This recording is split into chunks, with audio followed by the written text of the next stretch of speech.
My heart aches and a drowsy numbness pains my sense, as though of hemlock I had drunk, or emptied some dull opiate to the drains. 1 minute passed, and leafward had sunk. 'Tis not through envy of thy happy lot, but being too happy in thine happiness, that thou, light-winged dryad of the trees, in some melodious plot of beech and green and shadows numberless, singest of summer and full-throated ease. Oh, for a draught of vintage that hath been cooled a long age in deep-delved earth, tasting of flora and the country green, dance and provincial song and sunburnt mirth. Oh, for a beaker full of the warm south, full of the true, the blushful hippocrene, with beaded bubbles wrinkling at the brim, and purple-stained mouth, that I might drink and leave the world unseen, and with thee fade away into the forest dim. Fade far away, dissolve and quite forgot what thou among the leaves hast never known, the weariness, the fever, and the fret, here where men sit and hear each other groan, where palsy shakes a few sad last grey hairs, where youth grows pale and spectre thin and dies, where but to think is to be full of sorrow and leaden-eyed despairs, where beauty cannot keep her lustrous eyes, or new love pine at them beyond tomorrow. Away, away, for I will fly to thee, not charioted by Bacchus and his pards, but on the viewless wings of poesy, through the dull brain perplexes and retards.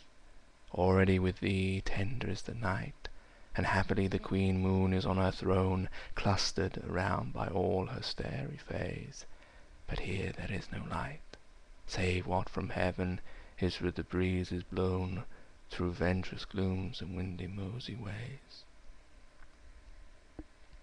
I cannot see what flowers are at my feet, nor what soft incense hangs upon the boughs, but in embalmed darkness guess each sweet, wherewith the season month endows, the grass thicket, and the fruit-tree wild, white hawthorn and the pastoral eglantine, fast-fading violets covered up in leaves, and mid-May's eldest child, the coming musk-rose full of dowry wine, the murmurous haunt of flies on summer's eves.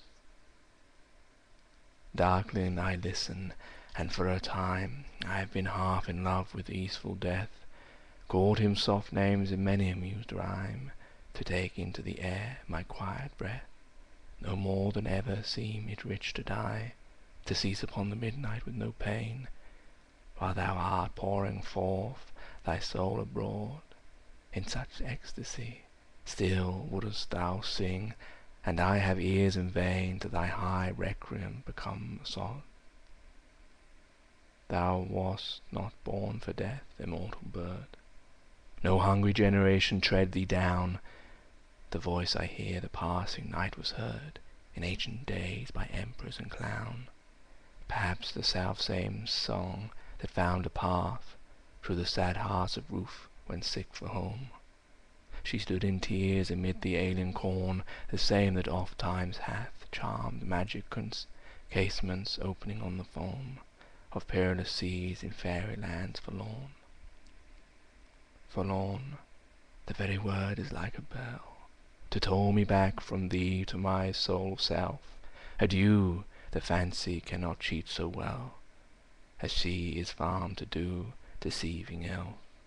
Adieu, adieu, thy plaintive anthem fades past the near meadows, over the still streams, up to the hillsides, and now 'tis buried deep in the next valley glades. Was it a vision or a waking dream? Fled is that music, do I wake or sleep?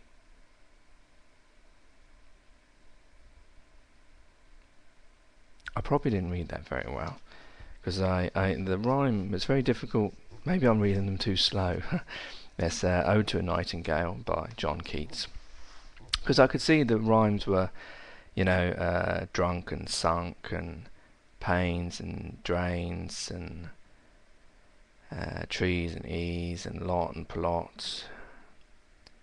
But I don't know, because it didn't seem to, and the rhymes are there, but they didn't come out when I was reading. Maybe I was reading it too slow, or I wasn't reading the right lines at the right time, or whatever. Anyway, that was Ode to a Nightingale by John Keats. Okay, take it easy, take care, God bless, and peace.